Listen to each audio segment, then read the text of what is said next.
ये योग जो है भक्ति के लिए एक सहयोगी है, ना कि इसे मोक्ष नहीं है।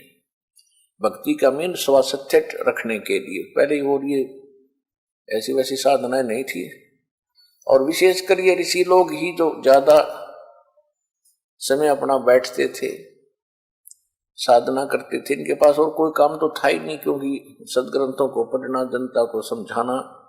एक मजदूर व्यक्ति है, किसान व्यक्ति है, सारा दिन उसका तो अपयोग हो जाता है, सारा दिन मेहनत करता, धंधा करता, उसको जरूरत ही नहीं उस योग करने की, वो तो वैसे ही स्वस्थ रहेगा, खुली हवा में रहता है, सारा दिन काम करता है।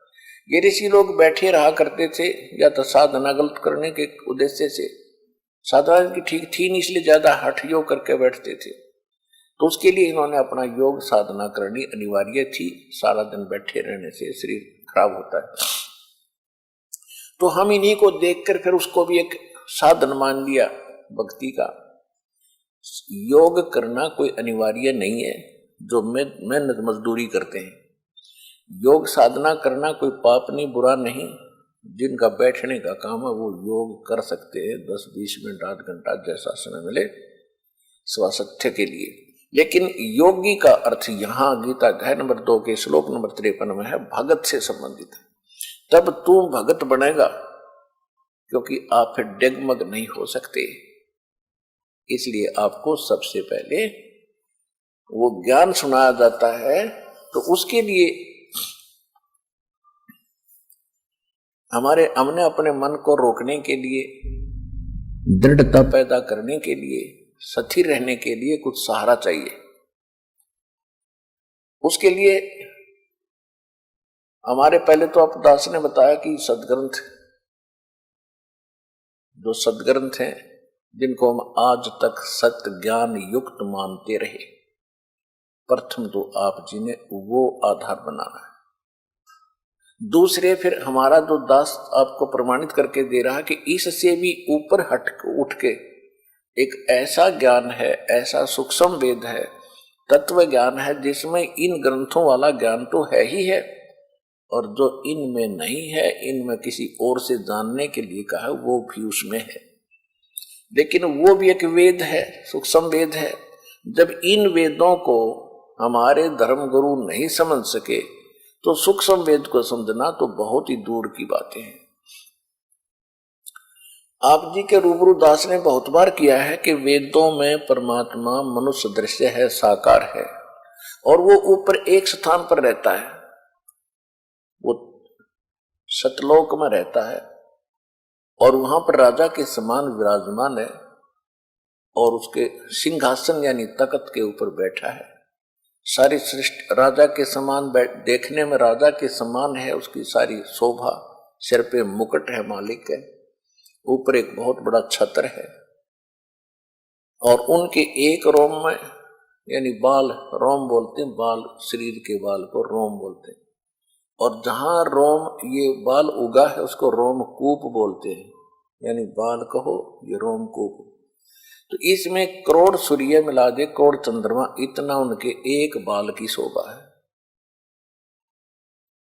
तो इससे ये परमात्मा, ये वेदों में लिखा है, और यही परमात्मा ने स्वयं आकर बताया है, और यही उन महापुरुषों ने ज्ञान दिया है, बताया, आंखों देखा जिनको परमात्मा मिले हैं। और वो परमात्मा फिर वहां से चलकर आता है, सह शरीर आता है, और 3 प्रकार से वो अपनी लीला करता है। 3 प्रकार के शरीर से 3 प्रकार की अपने लीला में शरीर बनाकर करता है। एक तो वो ऊपर बैठे रहते हैं, दूसरा जब संसार में आते हैं, प्रत्येक युग के अंदर एक शिशु रूप धारण करके किसी सरोवर के अंदर कमल के फूल पर विराजमान होते हैं। वहां से उनको निसंतान पति पत्नी दंपति उठा ले जाते हैं, वहां उनके घर उनकी परवरिश होती है, और भगवान की परवरिश बाल अवस्था में कंवारी गायों से होती है। ऐसा हमारे वेद बताते हैं। ऋग्वेद मंडल नंबर 9 सूक्त 1 मंत्र 9 में ये प्रमाण है कि उस नवजात शिशु रूप में प्रकट परमात्मा की परवरिश की लीला कंवारी गायों के द्वारा होती है। और फिर वो धीरे धीरे लीला में शरीर में बड़ा होते हैं तो छोटी सी आयु में ही वो परमात्मा बड़े बड़े विद्वानों के छक्के छुड़ा देते हैं ज्ञान में, क्योंकि वो आते ही ज्ञान बताने के लिए है। तो इसी लीला में परमात्मा इसी प्रकार लीला करते हुए आज से 600 वर्ष पहले भगवान वो पूर्ण परमात्मा काशी के अंदर बनारस शहर में एक लहर तारा नामक तालाब था, उसमें कमल के फूल खिले हुए थे। और लहर तारा तालाब जो है गंगा दरिया के जल से जो वर्षा के दिनों में ओवरफ्लो हो करके गौ घाटों पर से उतर कर एक सरोवर का रूप धारण कर लेता था और सारा साल उसका निर्मल जल रहता था। उसमें कमल के फूल उगे हुए थे।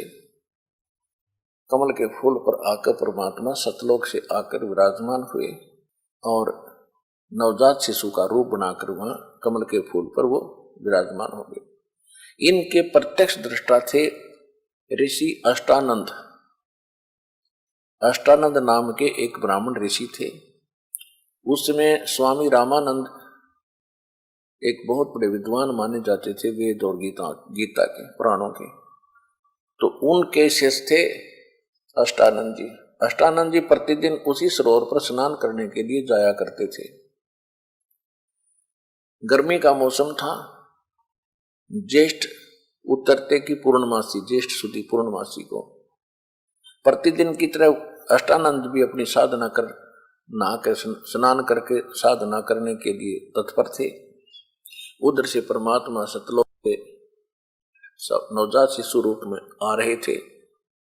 उनका बहुत ज्यादा तेज था, जैसे तारा सा टूटता है।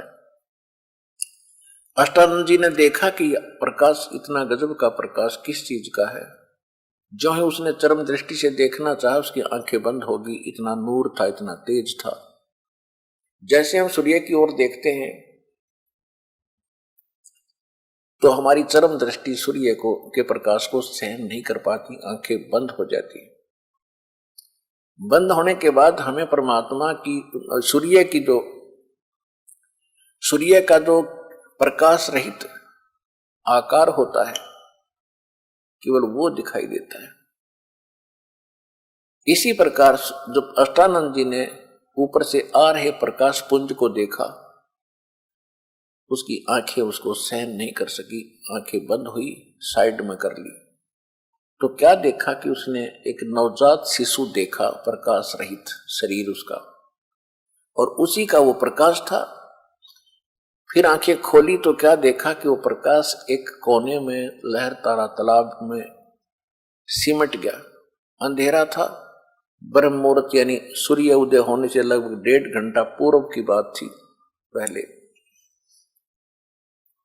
उसको फिर कुछ दिखाई नहीं दिया, अपनी आंखों में जरूर उसके प्रतिबिंब बन गया था बच्चे का, वो कुछ देर में समाप्त हो गया।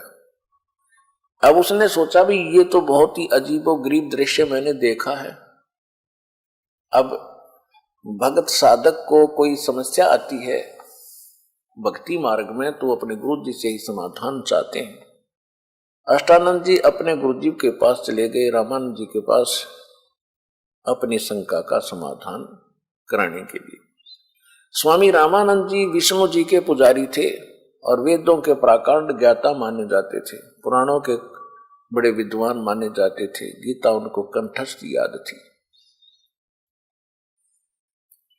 अब इन विष्णु जी के जो पुजारी थे वो पंडित स्वामी रामानंद जी, तो आज तो आप बहुत आसानी से समझ सकते हो कि फिर वो कितनी वेदों को समझा होगा और कितना उसने पुराणों को जाना होगा।